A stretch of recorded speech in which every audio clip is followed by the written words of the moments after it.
घंटे तक देश के प्रधानमंत्री का गला घोंटने का, उनकी आवाज को रोकने का, उनकी आवाज को दबाने का लोकतांत्रिक परंपराओं में कोई स्थान नहीं हो सकता है। संसद के पहले ही दिन आखिर मोदी जी गिड़गिड़ाने क्यों लगे? आखिर मोदी जी की आंखें क्यों भर आईं? देखिए जरा, विश्व गुरु कहे जाने वाले प्रधानमंत्री मोदी की हालत पर गौर करिए।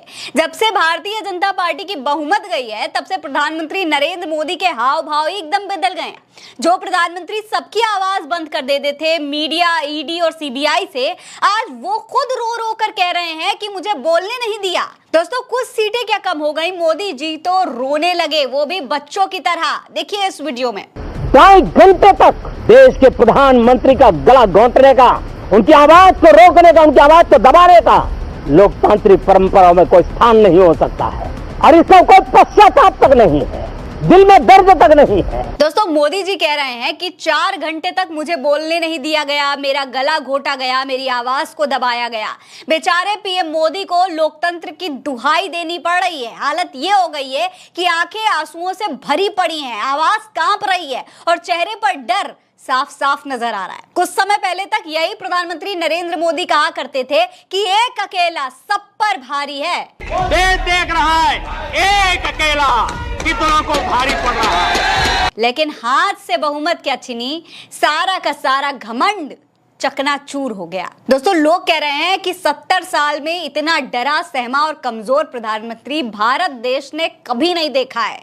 उनकी इस हालत की चर्चा अब सोशल मीडिया पर भी होने लगी है। लोग क्या कुछ कह रहे हैं वो भी आपको देख लेना चाहिए। डॉक्टर लक्ष्मण यादव ने ट्वीट किया है, लिखा है कि संगठन न सरकार सबसे बड़ा होता है लोकतंत्र, वक्त बदलता है तो असर दिखने लगता है। सुप्रिया श्रीनेट है कांग्रेस की प्रवक्ता, इन्होंने भी मोदी जी की वीडियो को शेयर किया है और लिखा है कि ये रो क्यों रहे हैं। सुरभि मरादिया लिखती है कि कांग्रेस 99 सीट जीती और मोदी रोने लगे। समीर होडा कह रहे हैं कि एक अकेला से लेकर आवाज दबाई जा रही है तक का सफर। रॉल्फ बाबा नाम के एक पेज ने लिखा है कि क्या से क्या हो गया देखते देखते। विकास बंसल लिखते हैं कि क्या से क्या हो गया।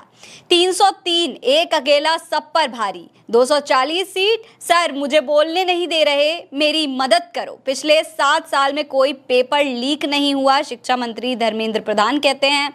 अब लोकतंत्र के सबसे बड़े मंदिर में खुलेआम बेशर्मी के साथ झूठ बोला जा रहा है।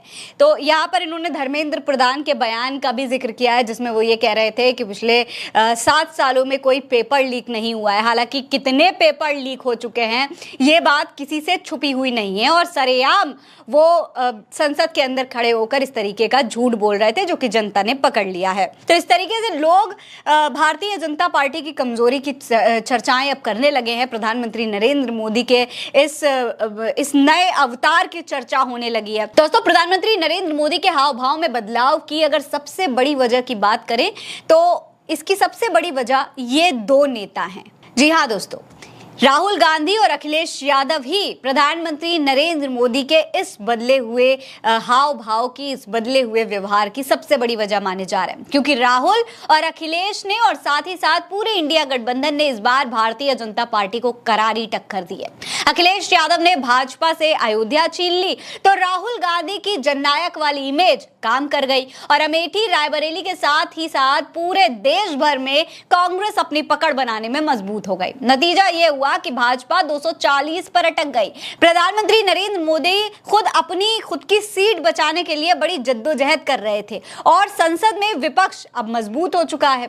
जिस विपक्ष की आवाज को भारतीय जनता पार्टी दबाया करती थी, अब उसी विपक्ष को सदन में सुनने पर मजबूर हो गई है। मणिपुर और नीट के मुद्दे पर सरकार से सवाल किए जा रहे हैं। पहले तो इन सवालों को नजरअंदाज किया जाता था, लेकिन अब ऐसा नहीं हो पा रहा। शायद इसीलिए अब प्रधानमंत्री नरेंद्र मोदी को लगने लगा है कि भाई उनकी आवाज को दबाया जा रहा है।